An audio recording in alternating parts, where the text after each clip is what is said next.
Sušna godina i visoke temperature dovele su do toga da voćke odbacuju plodove.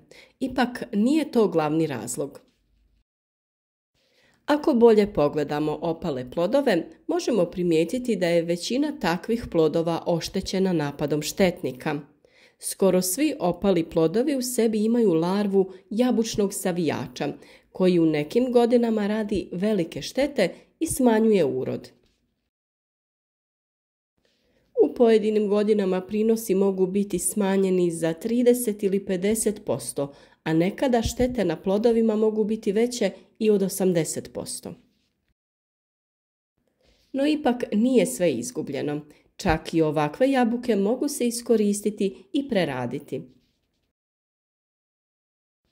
U ovom videu pokazati ćemo kako iskoristiti oštećene plodove jabuka, te na koji način se sprječava ovaj štetnik. Zato ostanite s nama do kraja videa. Ne zaboravite video označiti sa like i napišite nam u komentaru kakav je kod vas urod jabuke i ostalog voća u ovoj godini. Jabučni savijač je najznačajniji tehnološki štetnik jabuke, a može se razvijeti na drugim voćnim vrstama poput kruške, oraha, marelice i kestena i šumskom drveću poput bukve i hrasta. Ako se ne provode mjere zaštite, jabučni savijač u formi crvljivosti plodova uništi 30 do 50% očekivanog uroda, a pojedinih sezona, kao što smo rekli, mogu se očekivati štete veće od 80%. Ovaj štetnik inače je porijeklom iz eurazijskog područja, ali se uspješno proširio. Zbog specifičnosti načina života gusjenice u unutrašnjosti ploda, suzbijanje je prilično otežano. Gusjenica je izložena kontaminaciji korištenih pripravaka vrlo kratko vrijeme, pa optimalni rokovi suzbijanja traju svega nekoliko dana i moraju biti precizno odrađeni. Prije nego opišemo postupak suzbijanja ovog štetnika, reći ćemo na koji način možete iskoristiti oštećene plodove. Preradom opalih plodova možemo napraviti džem ili marmeladu, kompot, sok, pire i jabučni ocat. Ako se odlučite za pripremu džema ili marmelade, voće operite i ogulite. Narežite ga na komadiće ako želite džem, a ako pravite marmeladu, samedite ili izblendajte. U velikom loncu ih pomiješajte sa šećerom, vodom i sokom limuna. Kuhajte na laganoj vatri, često miješajući. Na kraju ulijte u sterilizirane vrele staklenke te ih umotajte u deku i ostavite da se ohlade. Nakon toga spremite na tamno i hladno mjesto. Za 1 kg jabuka koje ćete preraditi u kompot treba vam 200 g šećera, 1 litra vode, sok jednog limuna te cimet ili vanilija po želji.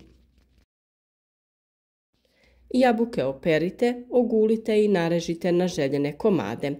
U loncu prokuhajte vodu sa šećerom i limunovim sokom. Dodajte jabuke i kuhajte na laganoj vatri dok ne omekšaju, otprilike 20 minuta.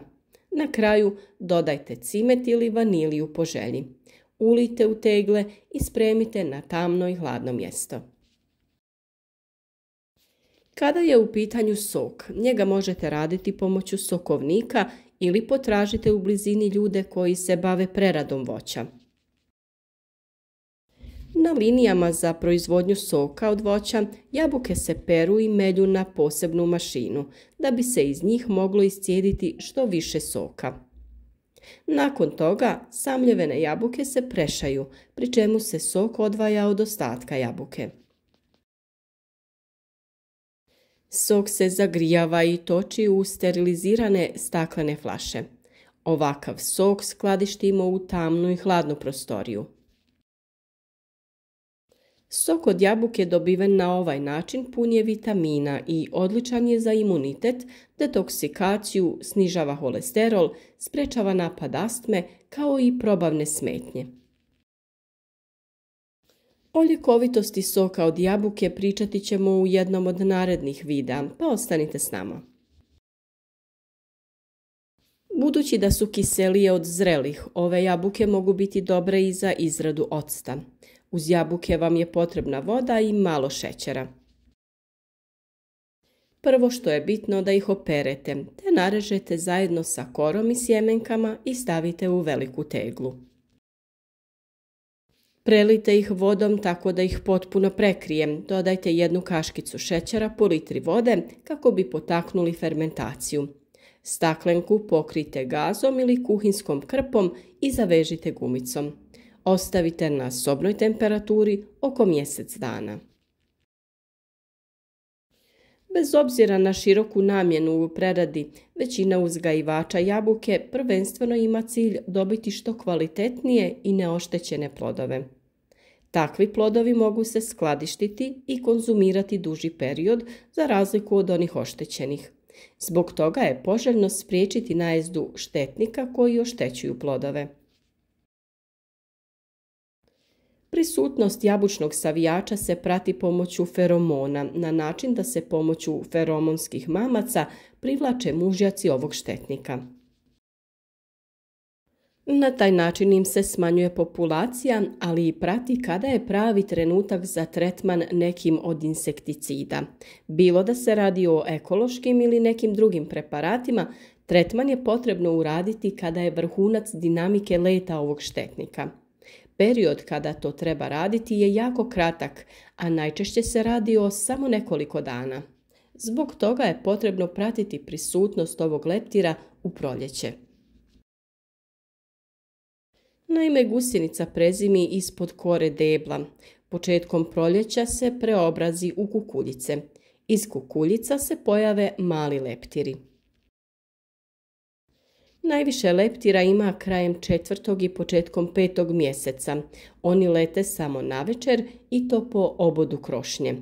Kad leptiri izađu iz kukuljice 2 do 5 dana kasnije, ženka leptira počinje polagati jaja i položi ih 50 do 60, uglavnom na list. Kada gusjenice izađu van 8 do 10 dana nakon polaganja jaja, ubuše se u plod i to obično kod čašice ili peteljke ploda. Gusjenica se hrani mesom ploda i razvija se oko 20 dana. Nakon toga napusti plod, spusti se na zemlju pomoću paučinastog konca, zaprede se u zapredak i preobrazi u kukuljicu. Iz kukuljice izlaze leptiri drugog ljetnog naraštaja, od polovine 7. do polovine 8. mjeseca.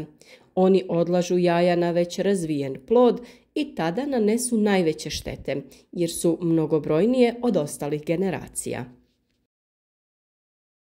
Za uništavanje ovih štetnika koriste se kontaktni insekticidi, ali postoje i određena ekološka rješenja poput granuloznih virusa. Ovakvi preparati djeluju na probavu štetnika nakon što se izlegu iz jaja, a prije nego se ubuše u plod jabuke. Dok traže plod, gusjenice u sebe unose granulozni virus, nakon čega prestaju da se hrane i uginu. Ovakvi preparati nisu opasni za pčele, pa su dobro rješenje za borbu protiv jabučnog savijača. Uzgoj voća ne mora uvijek biti zasnovan na čestoj upotrebi hemijskih preparata. Naravno, da bi to izbjegli, moramo uraditi pravovremene zahvate na voćkama u zimskom i proljetnom periodu. Da bi pravovremeno dobivali savjete o uzgoju voća, zapratite naš kanal. Ispred nas je berba voća, ali ubrzo će doći i vrijeme rezidbe i zaštite voća, kao i gnojidba te druge agrotehničke mjere. Sve te teme pokazati ćemo u našim videima, pa ostanite s nama. Pišite nam od kuda nas pratite i koje voće uzgajate. Ako imate nekih pitanja, slobodno nam pišite u komentarima ispod videa.